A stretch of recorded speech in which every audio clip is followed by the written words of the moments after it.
Salut à tous, c'est Reptile Passion, donc c'est toujours Brian.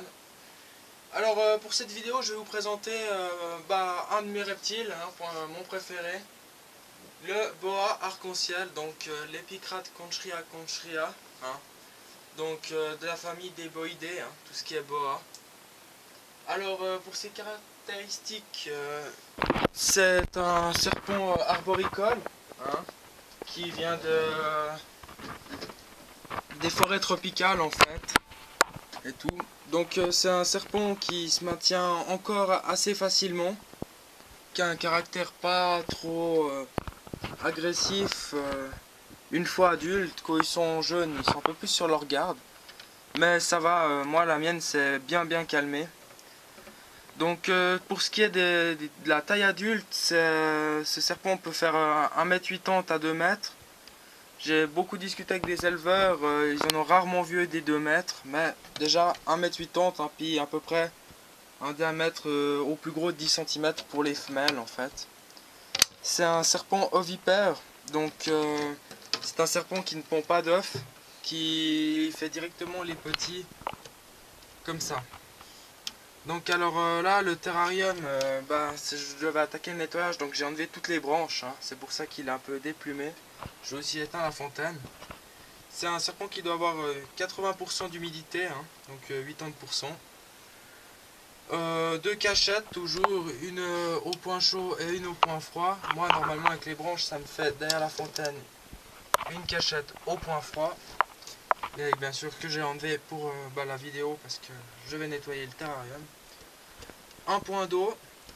Niveau température, au point chaud, il faut 32 degrés la journée et 27 la nuit. Personnellement, moi, ça descend à 29. J'arrive pas plus bas car je n'ai pas encore racheté deux thermostats. J'arrive plus à parler, c'est super. Donc, elle est là, elle est née en juillet.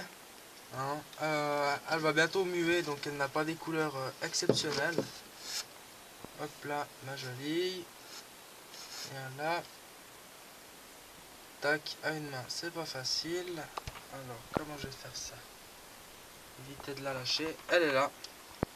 Donc là, voilà, je ne sais pas si on verra les reflets bleus arc-en-ciel que ça fait.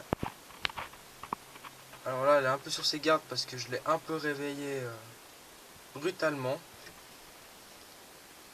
Donc, c'est pas un serpent lui-même très agressif. C'est un peu comme tous les juvéniles au départ, ils sont sur leur garde, comme on dit. Donc voilà, je la pose là. Hop. Donc elle s'appelle Chipeuse, elle est née en juillet 2012. Donc elle va avoir un an. Là on voit pas trop, mais elle fait 60 cm de long. Donc ça fait la longueur du terrarium qui est là-bas. Elle est pas très grosse, mais bon, ça grandit gentiment.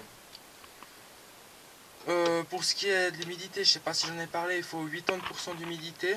Donc comme substrat, idéalement, ça serait d'utiliser de la terre de coco, comme on dit, la tourbe. Moi, j'ai des cocos parce que justement, j'avais plus de tourbe et puis il faut que je retourne en acheter. Et vu que je n'ai pas de permis pour l'instant, je ne peux pas. Donc, en nettoyant le terrarium, je lui ai mis des copeaux. Donc, je vaporiserai le soir le terrarium avec de l'eau tiède, jamais sur le serpent, toujours sur les décors et tous les feuillages, le substrat, mais jamais directement sur le serpent. Donc alors je vaporise avec ça tout simplement. Question nourriture, je donne du mort, car je préfère ne pas risquer le reptile en lui-même, pas qu'il se fasse mordre et tout, car ouais voilà quoi, c'est pas l'idéal. Et puis de toute manière, élever les souris et tout, ça m'intéresse pas trop, c'est plus simple de les mettre au congélateur. Donc là elle mange des souris roses. Alors il y a les Pinky qui sont tout petites. Je ferai une vidéo en fait présentation de toutes les tailles aussi. Des proies qu'on donne aux serpents. Elle prend des Pinky, mais il y a deux Pinky en fait. Donc c'est à dire les petites souris roses. Il y a les souris roses vraiment les tout petites qui viennent de naître. Et d'autres qui sont à peu près comme mon petit doigt jusque là. qui sont déjà plus grosses, elles commencent à avoir déjà des poils en fait. Donc voilà, si vous avez des questions sur le boa arc-en-ciel, hein, n'hésitez pas, je suis là pour ça. Et puis bah sur ce, à la prochaine, n'hésitez pas à vous abonner et à liker si la vidéo vous a plu. Et bah puis voilà, allez bye.